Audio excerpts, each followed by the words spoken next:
Hello everyone, welcome to my YouTube channel. और अगर आप क्लास 12 के स्टूडेंट हैं और आपका सब्जेक्ट इकोनॉमिक्स है तो आपके लिए ये वीडियो मे बी सक्सेसफुल है।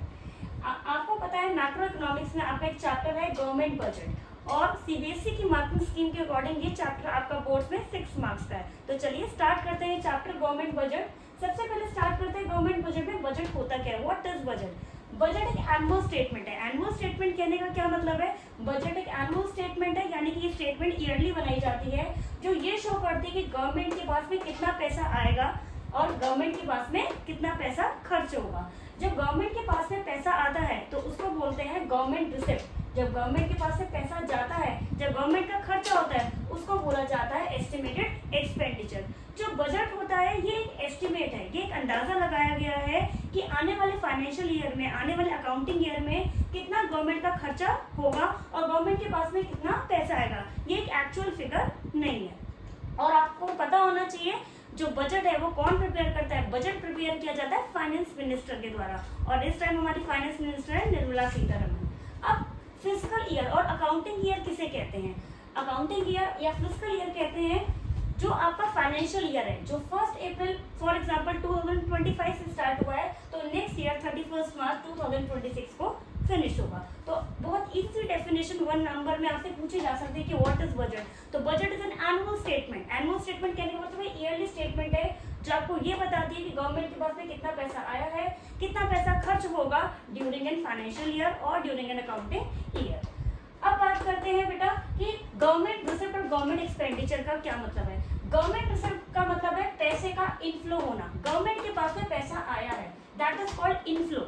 और गवर्नमेंट एक्सपेंडिचर का क्या मतलब है, गवर्नमेंट के पैसा यहाँ पर खर्चा होगा, यानी कि पैसा आपका गवर्नमेंट का खर्चा होगा। बहुत तरीके से पैसा खर्चा होता है, आप देखते हैं रोड्स बन रही हैं, डैम्स बन रहे हैं, ये गवर्नमेंट का सब एक्सपेंडिचर है। रिसिप्ट आगे हम पढ़ेंगे इस चैप्टर में, रिसिप्ट क्या है, गवर्नमेंट के पास में पैसा आया है, टैक्स के रूप में पैसा आया है, या और भी बहुत सारे सोर्सेज होते हैं जिसके थ्रू गवर्नमेंट के पास में पैसा आता है। अब बात करते हैं बजट या तो बैलेंस्ड होगा या अनबैलेंस्ड होगा। अगर बजट बैलेंस्ड है, बैलेंस कहने का क्या मतलब है कि गवर्नमेंट की रिसिप्ट इक्वल है गवर्नमेंट के एक्सपेंडिचर में, यानी कि गवर्नमेंट के पास में जितना पैसा आया है उतना ही खर्च हुआ है, that is called balanced budget when government receipt is equal to government expenditure. अब बात करते हैं अनबैलेंस्ड बजट किसे कहते हैं। अनबैलेंस कहने का मतलब है यहाँ पर गवर्नमेंट की रिसिप्ट इक्वल नहीं होंगी गवर्नमेंट के एक्सपेंडिचर। या तो यहाँ पर आपके पास दो कंडीशंस आएंगी, या तो आपके पास आएगा सरप्लस या फिर आपके पास आएगा यहाँ पर डेफिसिट। अब क्वेश्चन आपसे पूछा जा सकता है कि अनबैलेंस बजट में सरप्लस कब आता है, गवर्नमेंट के पास में सरप्लस कब आएगा, जब गवर्नमेंट की रिसिप्ट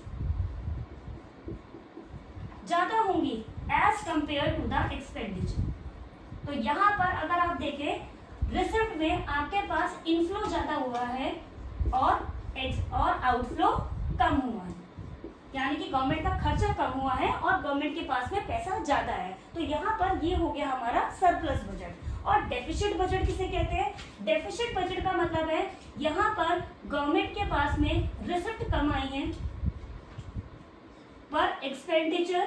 पर आपका एक्सपेंडिचर ज्यादा हुआ है, तो that is called deficit. Deficit का मतलब है एक्सपेंडिचर ज्यादा है एज कंपेयर टू रिसिप्ट, यानी कि आप ये भी कह सकते हैं कि आपके पास इनफ्लो कम हुआ है और आउटफ्लो ज्यादा हुआ है।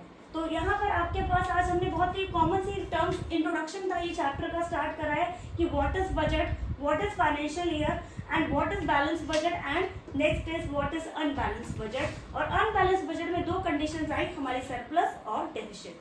Thank you, I hope you will like this video, and in case अगर आपको ये वीडियो सक्सेसफुल रही और आगे भी आप ये वीडियोस देखना चाहते हैं इकोनॉमिक्स रिलेटेड क्लास 12 की, तो please like, share and subscribe my channel. Thank you.